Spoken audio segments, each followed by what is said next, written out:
Alright guys, this is going to be a video tutorial about how to get spoonwpa.lzm file onto a Backtrack 3 live CD. There's going to be three things you're going to need. You're going to need a way of burning the, I, the ISO image once you've downloaded the Backtrack 3 final from Remote Exploit, and you're also going to need the spoonwpa LZM link, which I'll have here in the description. Okay. First of all, download the remote exploit backtrack 3 final. It's going to take a while. But once you do that, you should just have something that looks like this. If you have WinRAR, it'll be in this. If not, it might be whatever kind of CD looking thing. If you have like Neuro 7, what you're going to want to do after you get that is you're going to need to download Ultra ISO and get the full licensing for it. If you don't have the full licensing, you're only going to have a 300 megabyte limit for being able to save and burn. There's plenty of videos out there. I'm not going to have any description, but do a little homework. Get ISO or Ultra ISO full licensing. Okay. And once you do that, what you do is you go to your Backtrack 3 final. Oh yeah, and you're going to need to download this Spoon WPA LZM file, which I'll have the link for. But once you get all three of those, you go here and you go open, right click on it, go to open with Ultra ISO after you have it installed. And once you do that, it should pop up like this. Okay. And I'm just going to navigate to where I have it. Go to my documents. Okay, Backtrack 3 final ISO. Okay. Once you click on that, you should see two things. You see the boot and the BT3 file. Okay. Double click on the BT3 file.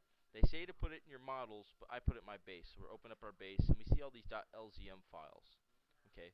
Scroll down to the bottom, and then over here on the bottom part, I want you to navigate to where you have the spoonwpa download saved at. I have it on my flash drive, so I'm going to open up my flash drive. Okay. And this is what you should get. And all you got to do is just simply drag that from there to here. And I renamed mine just in lowercase so it looks like everything else there. So if you want to, you can. It worked for me if you want to do the exact steps that I do. Okay. SWPA and hit enter. Okay. Now it looks like just like everything else with all these LZM files, and we're in our base, not our models. It worked for me in my base. It may work for you in your models. Somebody told me to put it in my models. I spent 2 days figuring out I needed it in my base to work. Okay. Then you're going to go up to here, and you're going to go file name to save it under. Try not to use any other file names for your Backtrack 3 or 4 ISO. So I've just called mine BT2 and hit save. I'm not going to save it because it's already there on mine. If you don't have the full licensing download, it's going to say cannot save over 300 megabytes. You need to get the licensing key, but there's plenty of videos on YouTube. I'm not going to go into how to get Ultra ISO. Just watch another video on that. And once you do that, you're going to have, let me get rid of this. No. You're going to have a file, and see if it's in my flash drive or not. It says, I named mine Backtrack 2.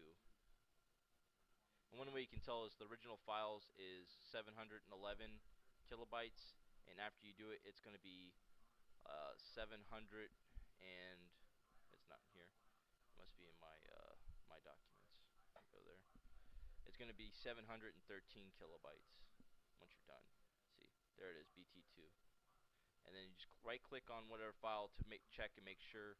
We're going to make sure that the LZM, the SpoonW LZM or the SpoonW EP2, whichever one you download. I don't have a link for that one, but I got the WPA one. Open it with Ultra ISO. Okay.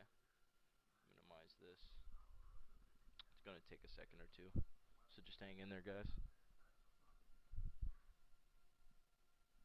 But what we're doing with this is we're just checking to see if the LZM file is in the new ISO that we downloaded. Okay, now we're in here, and automatically it's opened. For some reason, it's opened up to my models because I've been here before. But if not, just navigate to your BT3 file, then go to your base and look in here. And what we're looking for is okay, it's in there. And then what we're gonna want to do now is hit this little flaming burn thing up here. Click on that, and you see here that's the file you want to pick out. So you can click in here if you want and navigate to the whatever you named your file. So you want BT2. Okay, click open. Or if it's already on there like it was with mine, because you've checked, all you gotta do is click burn and just put a disk in there and burn. Hope you guys enjoyed the video. If there's a problem, contact me and I'll try to help you fix it. Rate and subscribe. Thanks for watching, and hope it helps.